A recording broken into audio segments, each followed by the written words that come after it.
Selamat datang di channel Simar Imam. Sembari mendengarkan tinggalkan like dan komentarnya bosku. Jangan lupa pasang headset kalian. Siapkan kopi dan camilan. Lupakan pahitnya kehidupan. Mari kita dengarkan sambil rebahan. Penembak jitu terbaik. Bab 949. Biksu Bau, jika kamu ingin bertarung, bertarunglah. Dari mana kamu mendapatkan semua omong kosong ini? Lian berteriak dengan marah. Meskipun Yamamoto Tiomu tidak menggunakan seluruh kekuatannya dengan telapak tangan tadi, dia tidak menunjukkan belas kasihan apapun. Jika Lian tidak mencapai tubuh iblis Buddha tingkat kedua, telapak tangan itu saja akan membunuh Lian. Sang Buddha menyelamatkan mereka yang ditakdirkan untuk diselamatkan. Biksu malang itu ditakdirkan untuk menjadi donor, jadi izinkan saya menyelamatkan Anda sekali lagi. Yamamoto Tiomu meneriakkan nama Buddha di mulutnya, tapi tangannya menyerang Lian lagi tanpa ampun. Untuk menyelamatkan pamanmu. Lian mengumpat dengan keras hingga membuat marah Yamamoto Tiomu, yang kemudian mengayunkan tinjunya lagi dan menyerang dengan seluruh kekuatannya. Ledakan. Kedua belah pihak bertemu untuk kedua kalinya. Yamamoto Tetsumu masih kokoh seperti batu, namun Ang Li mundur lebih dari 20 langkah. Namun, kali ini wajah Yamamoto Temu terlihat lebih jelek dari sebelumnya. Dia telah meningkatkan kekuatannya, dan pukulan kekuatan penuh dari hampir level pertama Wu Zong hanya berhasil memukul mundur Lian. Buddha Amitabha. Yamamoto Tiomu terus berteriak, tapi dia tidak memberi Lian kesempatan untuk bernapas dan memukulnya untuk ketiga kalinya. Kali ini, Yamamoto Tetsugi penuh dengan daya tembak. Ledakan. Sebelum Lian bisa menstabilkan tubuhnya, dia dipukul dengan keras oleh Yamamoto Temu lagi. Yamamoto Tiomu sedikit mengernyit, melihat Lian berjalan keluar dari reruntuhan dengan tidak percaya. Tubuh Lian ditutupi sisik. Jika dia tidak menggunakan kekuatan zodiak untuk memukulnya sekarang, dia mungkin tidak akan mampu menahannya. Meski begitu, Lian terluka dan ada darah di sudut mulutnya. Di dalam kasino, anak buah Miyamoto Xiaohe bersiap untuk mundur. Salah satu bawahannya mendatanginya dan bertanya dengan hati-hati, "Bos, semuanya sudah siap. Apakah Anda ingin pergi?" Miyamoto Xiaohe menatap layar, mengerutkan kening, menggelengkan kepalanya dan berkata, "Tidak, tunggu sebentar." Ada secercah harapan di hatinya, berharap Ang Li benar-benar bisa mengalahkan Tetsuki Yamamoto, dan timnya akan memenangkan pertarungan yang bagus. Jadi dia harus menunggu lebih lama lagi. Ketika Yamamoto Temu melihat tubuh Lian bersisik, dia tidak bisa menahan diri untuk tidak memarahinya. "Siapa kamu?" "Penjahat." Lian mencibir, dan sepasang sayap hampir transparan muncul dari punggungnya. "Kamu bisa memanggilku monster saja. Aku akan melawanmu sampai mati hari ini." "Brengsek." Yamamoto Temu meraung marah dan berteriak. "Monster, hari ini aku akan menaklukkan iblis itu dan mengirimmu ke neraka." "Saya masih mengatakan apa yang saya katakan sebelumnya, jika Anda ingin membunuh saya, Anda harus melihat apakah Anda memiliki kemampuan." Lian mengepakkan sayapnya saat dia berbicara, berteleportasi tepat di depan Yamamoto Temu, dan meninjunya. "Mencari kematian." Yamamoto Temu berteriak dan meninju dia. Sayangnya dia meremehkan kecepatan teleportasi Lian. Sebelum Lian menyentuh tinjunya, Lian menghilang dari depannya dan kemudian muncul di sisi lain. "Dia di sini." Lian berteriak dan mengusir. Retakan. Sebelum Yamamoto Temu sadar, dia ditendang oleh Ang Li di sisi kiri wajahnya. Tubuhnya jatuh ke tanah, dan sisi kanannya bersentuhan dengan tanah. Boom! Bang, bang. Ang Li tidak menunjukkan belas kasihan dan memanfaatkan kesempatan ini untuk meninju dan menendang Yamamoto Tetsuki yang tergeletak di tanah. Miyamoto Xiaohe melihat pemandangan ini melalui kamera pengintai, tapi dia merasa senang dan merasa harus bertaruh. "Lewati perintahku. Operasi dibatalkan. Semua orang dalam mode tempur. Kita harus mempertahankan tempat ini bahkan jika kita mati." Miyamoto Xiaohe memberi perintah. "Ya." Bawahan itu menjawab dengan lembut dan segera mengikuti perintah. "Ah!" Yamamoto Temu meraung, dan auranya tiba-tiba mengamuk, menyebabkan Lian yang hendak mengambil tindakan segera mundur dalam jarak yang jauh. Kulihat wajah Yamamoto Temu tampak gelap dan merah di sudut mulutnya. Meskipun ia memiliki budidaya seni bela diri tingkat pertama, ia tidak memiliki keterampilan pemurnian tubuh Lian. Setelah dipukul dan ditendang seperti ini, dapat dikatakan bahwa ia terluka lebih parah daripada Lian. Kekuatan Buddha Kegelapan.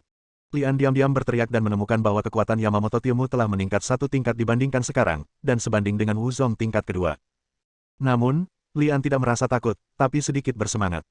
Semua yang dia lakukan barusan hanyalah untuk membuat marah Yamamoto Temu dan membiarkan dia menggunakan kekuatan Buddha Kegelapan. Hanya dengan cara inilah Lian berhasil menyerap kekuatan lawan.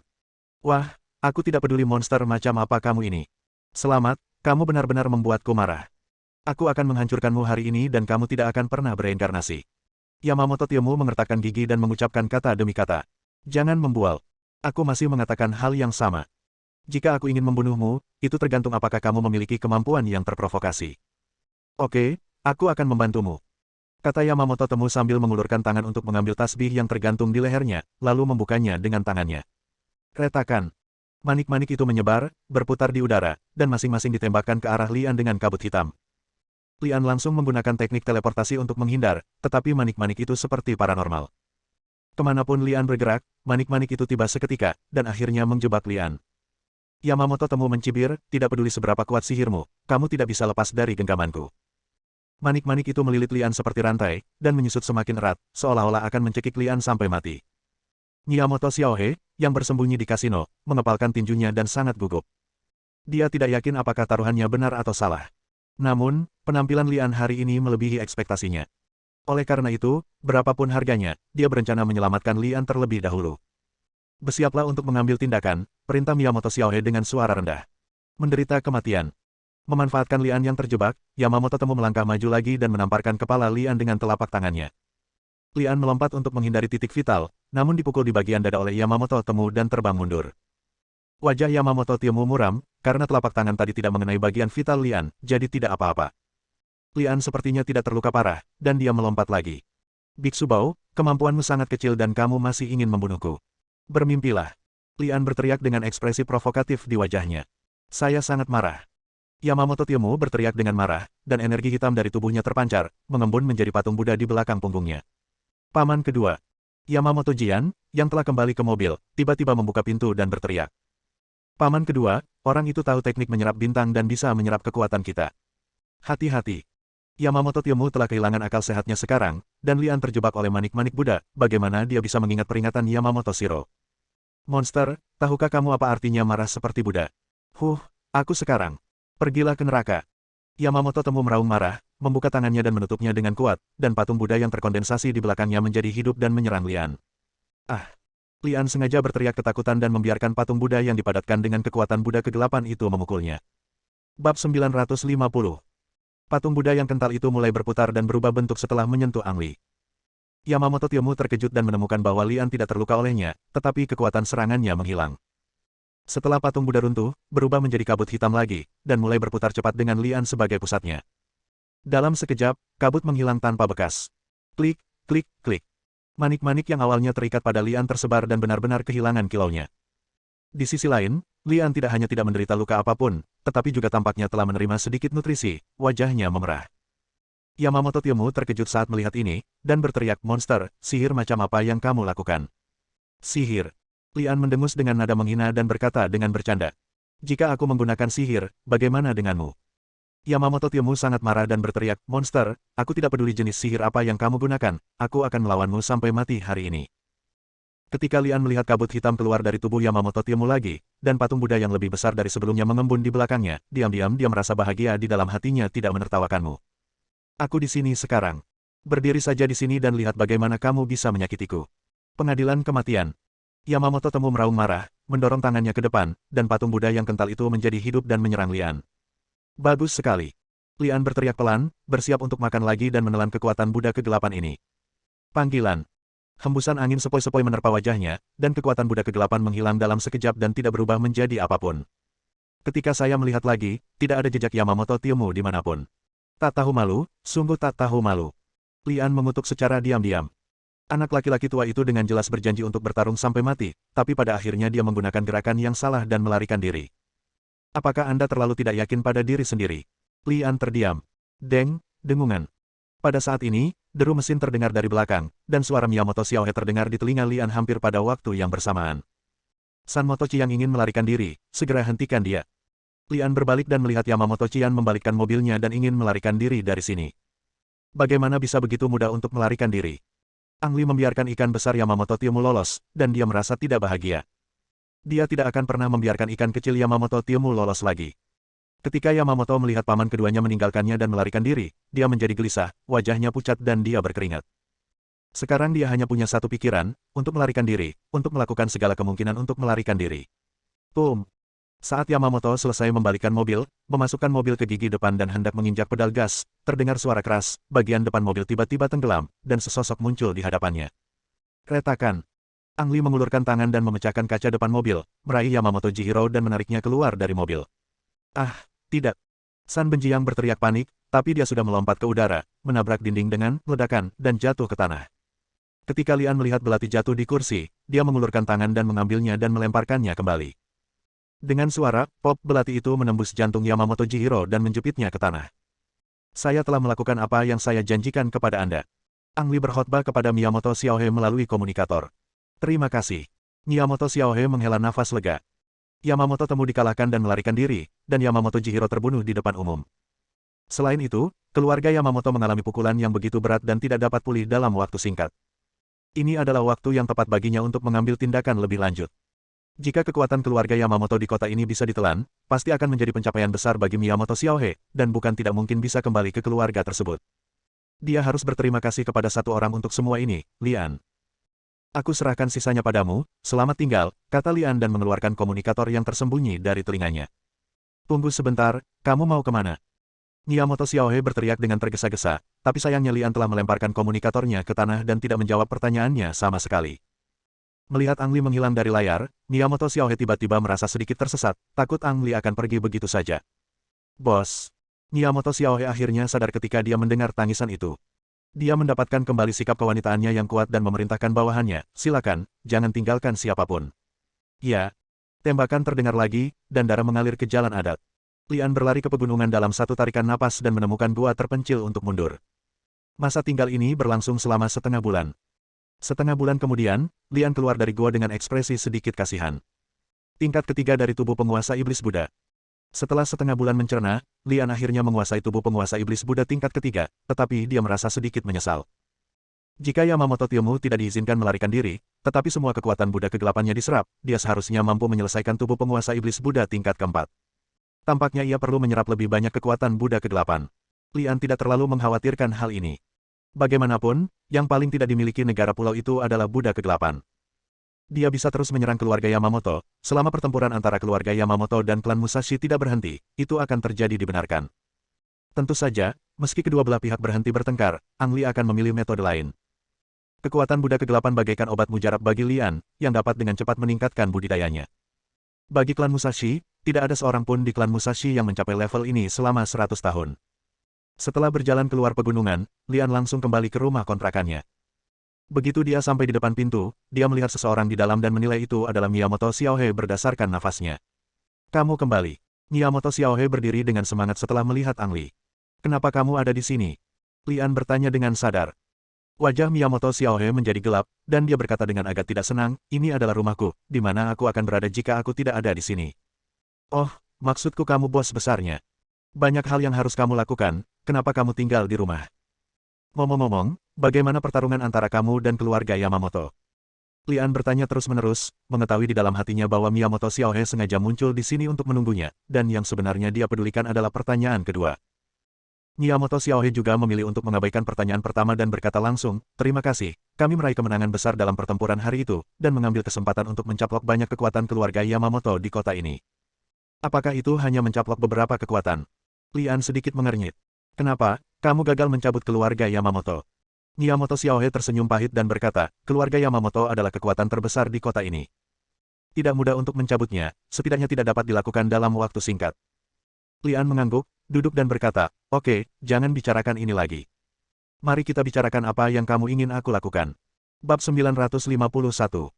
Kamu dan aku adalah suami istri. Apakah harus ada tujuan bagiku menunggu suamiku di rumah? Miyamoto Xiaohe tertawa. Melihat wajah Lian menunjukkan ketidaksenangan, dia segera mengubah kata-katanya dan berkata, kamu pasti lelah saat kembali tadi, kan? Ayo makan dulu, dan kita bicarakan semuanya setelah makan malam. Oke. Lian melihat Miyamoto Xiaohe tidak terburu-buru, dan dia sendiri tidak terburu-buru. Miyamoto Xiaohe sepertinya sudah menyiapkan semuanya sejak lama dan secara pribadi memasak makanan mewah untuk Lian.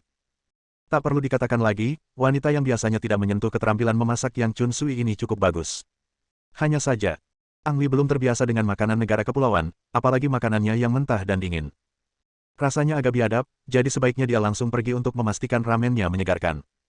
Tentu saja wine sangat diperlukan saat makan.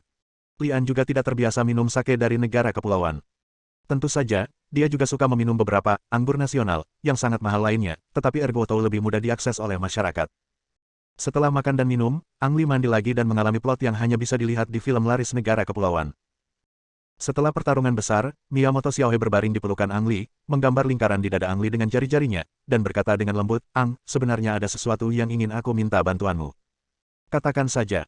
Lian menjawab dengan ringan. Miyamoto Xiaohe duduk dan berkata dengan serius, kami telah mengambil banyak kekuasaan dari keluarga Yamamoto, tetapi akan membutuhkan waktu untuk mencernanya. Vitalitas keluarga Yamamoto rusak parah setelah pertempuran dengan kami, dan sekarang mereka tidak mau terus bertarung dengan kami. Petik 2. Jadi kedua keluargamu akan melakukan gencatan senjata? Lian bertanya, merasa sedikit kecewa. Miyamoto Xiaohe mengangguk dan menjawab, iya. Namun, alasan sebenarnya dari gencatan senjata adalah hal lain. Alam rahasia pencerahan akan segera dibuka. Alam rahasia pencerahan. Lian sedikit mengernyit, tapi dia belum pernah mendengarnya sebelumnya.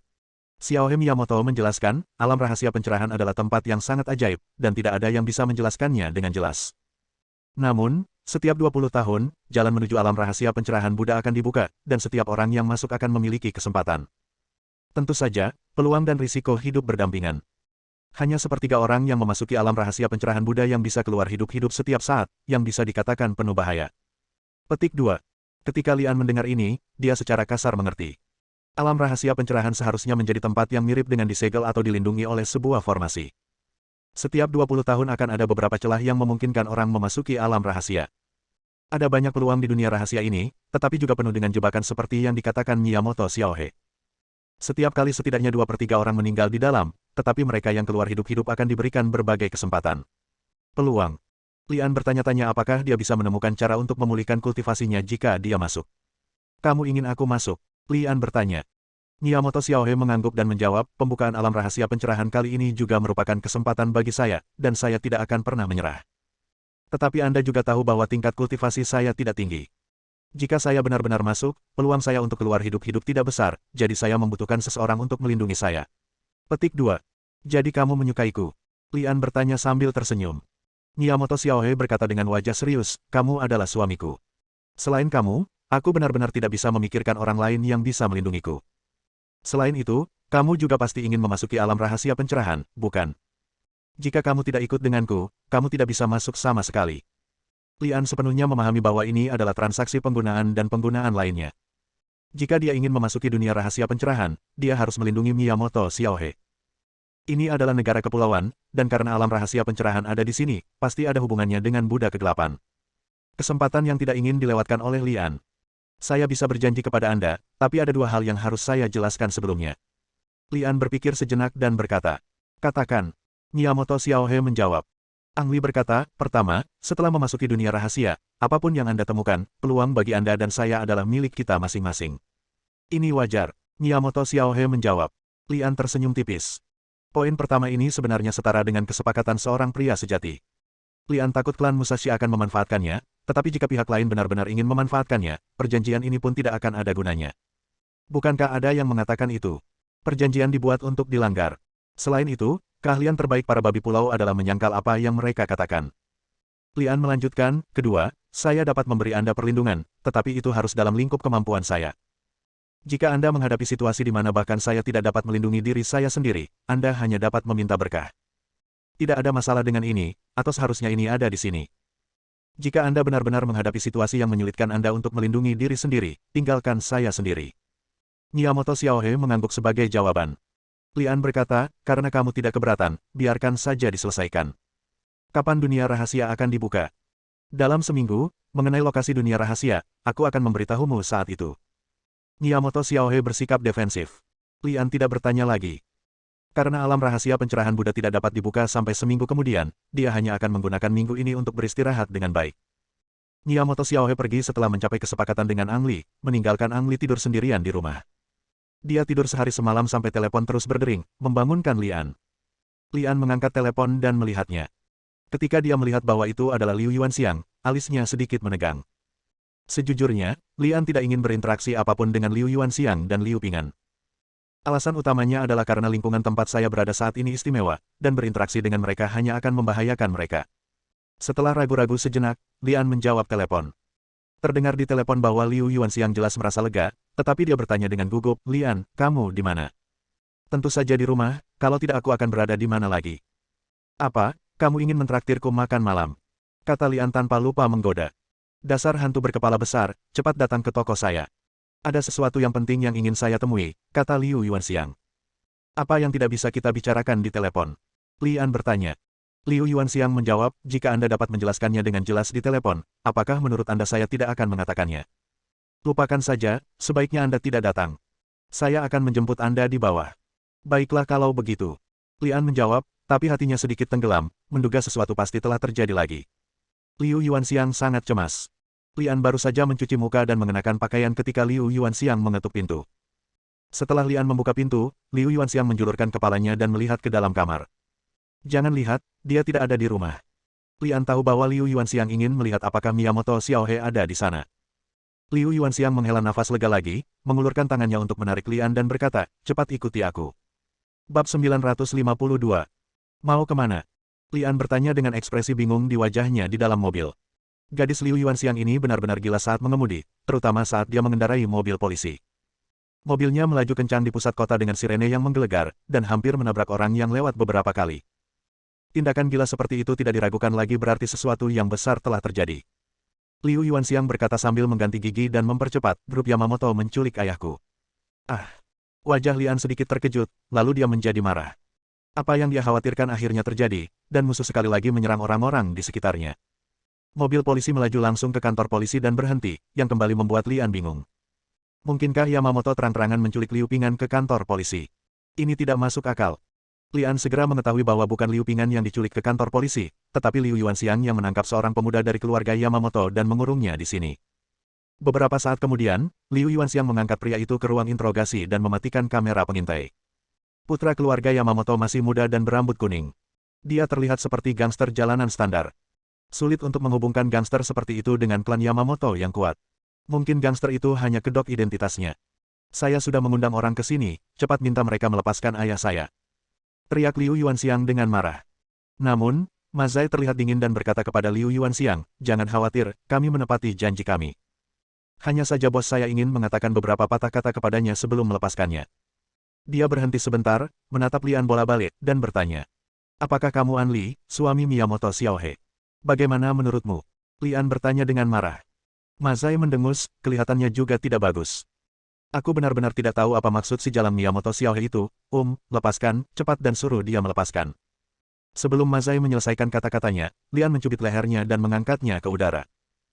Meskipun dikatakan bahwa pernikahan antara Ang Li dan Miyamoto Xiaohe adalah pernikahan politik, dan mereka memanfaatkan hubungan mereka, Ang Li tetap perlu memberinya pelajaran dengan menghina Miyamoto Xiaohe di depannya, jika tidak, dia akan sangat marah.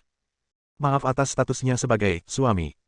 Jangan impulsif, ayahku masih di tangan mereka, kata Liu Yuanxiang dengan cemas, takut Lian akan membunuh seseorang langsung di kantor polisi.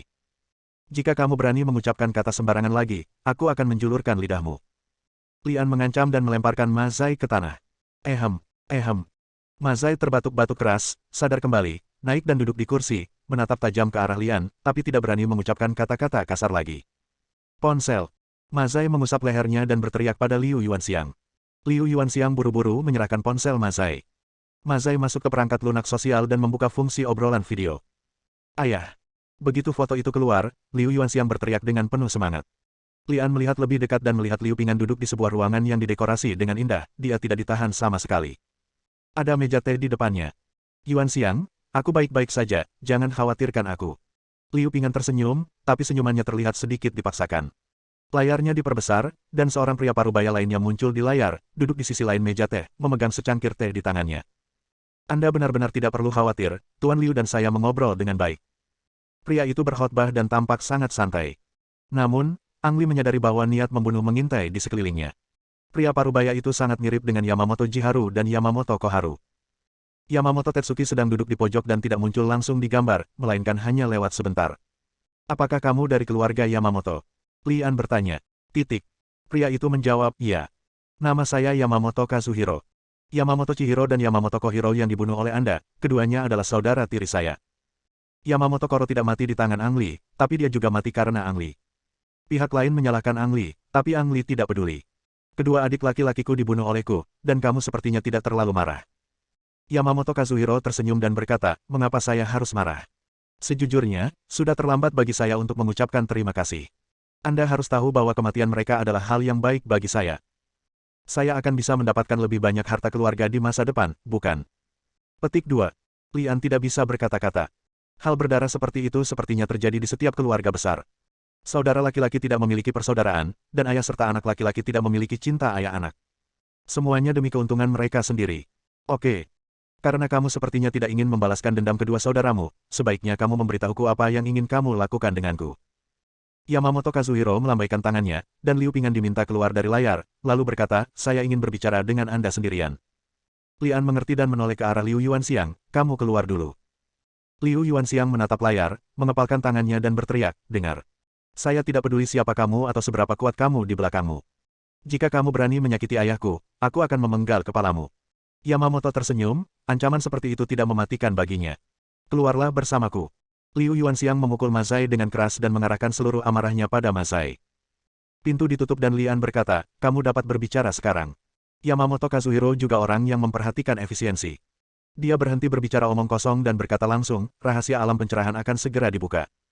Saya yakin Miyamoto Xiaohe pasti meminta bantuan Anda dan ingin membawa Anda ke dalam rahasianya. Alam pencerahan, kan? Ya, Lian tidak menyangkalnya. Ini bukanlah rahasia. Kazuhiro Yamamoto mendekat ke kamera dan berkata dengan wajah serius, saya ingin membuat kesepakatan dengan Anda. Kesepakatan apa? Tanya Lian. Kazuhiro Yamamoto berkata dengan suara yang dalam, bentuk aliansi. Bentuk aliansi. Lian sedikit mengernyit. Yamamoto Kazuhiro melanjutkan, Tuan Li, saya telah menyelidiki Anda dan menemukan bahwa pernikahan Anda dengan Miyamoto Xiaohe tidak lebih dari hubungan kepentingan. Saya tidak tahu apa yang Anda inginkan dari Miyamoto Xiaohe, tapi Miyamoto Xiaohe hanya ingin memanfaatkan Anda untuk berurusan dengan keluarga Yamamoto kami. Ada juga alam rahasia pencerahan Buddha. Apakah menurut Anda orang-orang di alam rahasia benar-benar saling membunuh dan mati setiap saat? Tidak.